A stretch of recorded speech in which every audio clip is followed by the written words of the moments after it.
Well, since the last time we visited, a lot has changed out here on Scott Boulevard. Of course, we have Scott Boulevard closed now from Bellevue to Vawter School. The construction company in charge of this project, ES&S, has done a lot of work out here. They've installed a new box culvert, which will be the underpass for the MKT trail users. They have raised dramatically, as you can see in the background, the roadbed almost 9 feet from where it currently was. And right now we're slowly chipping away at the old bridge, demolishing that. What we'll see next after we get this bridge demolished is we'll see construction of the new bridge begin, and that's going to be a major component of this project and probably one of the more time-consuming components. At the same time, you'll see that we'll continue to work northward from where that new box culvert for MKT trail users was installed to Bellevue Drive, bringing that elevation, bringing that grade up that full 9 feet. At the same time, we're also working to the south of the bridge on Vawter School Road intersection with Scott Boulevard. So our customers are going to see some traffic changes as it relates to that intersection. Our plan is still to keep that intersection open for the duration of the project with the exception of about 3 weeks. And we expect sometime in mid-July that we'll need to close the entire intersection down while we reconfigure everything and build the rest of the intersection out.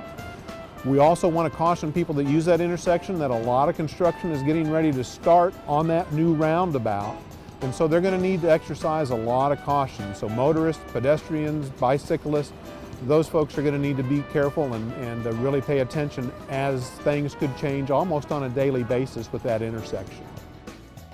As they demolish this bridge behind us, there's 4 pieces of equipment today working on that, and one is kind of a chipper, and it's kind of like big monster teeth that are pulling apart pieces of concrete from that bridge. And then other equipment is breaking it up into small, fine pieces of concrete and separating the steel rebar out of that concrete.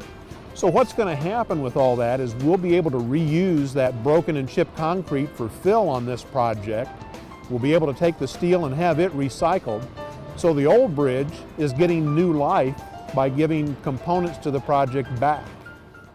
We're not really sure how traffic's going to play out when we give people alternative routes, and so our traffic engineers took the full 2 weeks from March 3rd till about March 17th, and they watched how traffic flowed and they modeled it. So how we obtained the travel time data was using GPS, and we would put those in our vehicles with us, and it would take a GPS shot approximately every second to help us track our travel time and our distance along those corridors, and then we were able to bring that data into GIS and create maps from it. We found that we did have some congestion on Forum Boulevard, we had congestion on Chapel Hill, and so we did a couple of experiments. We put police officers on Chapel Hill at both Limerick and Fairview and had them manually control traffic through those 4-way stops. Westbound Chapel Hill traffic with that manual traffic control saw almost a 4-minute improvement in westbound traffic.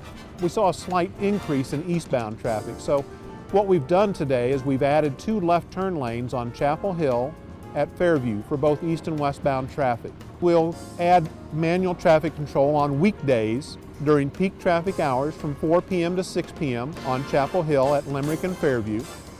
Police officers that are off duty will provide that traffic control. On Forum Boulevard, we experimented with taking the entrance at the Missouri Athletic Center on Forum Boulevard near Hinkson Creek into a right-in, right-out only between, again, the hours of 4 p.m. and 6 p.m. Monday through Friday. Limiting the left turns into that facility reduced travel times along Forum to the tune of 1.5 minutes to 2 minutes in the rush hour. It also prevented traffic from backing up on Forum Boulevard through the Chapel Hill intersection. So what we'll do is we'll implement Monday through Friday from 4 to 6 p.m. a right-in, right-out prohibition at the Missouri Athletic Center. So motorists that need to enter the Missouri Athletic Center coming from the north need to simply go past the entrance, go up to Shoreside at Forum, make a U-turn after yielding to oncoming traffic, and then as they go northbound, they can make that right into Missouri Athletic Center. We did do a traffic study during the week of spring break and found that without the school traffic, without the university traffic and so forth, things were pretty much back to the way they normally flowed. So we'll continue that traffic control throughout June 1st when the universities and schools throughout Columbia release. We know this has been a project that has caused some traffic issues for our customers. We want to thank them for their patience. We want to thank them for giving us their feedback and letting us know their thoughts so that we could better devise this temporary traffic control measure. We want to let them know that this project currently is on time and on budget. We don't see any reason that this roadway won't open back up on August 8th as scheduled. And I think that in the end they will appreciate all the work that's done in this corridor to make this a better roadway for them to use.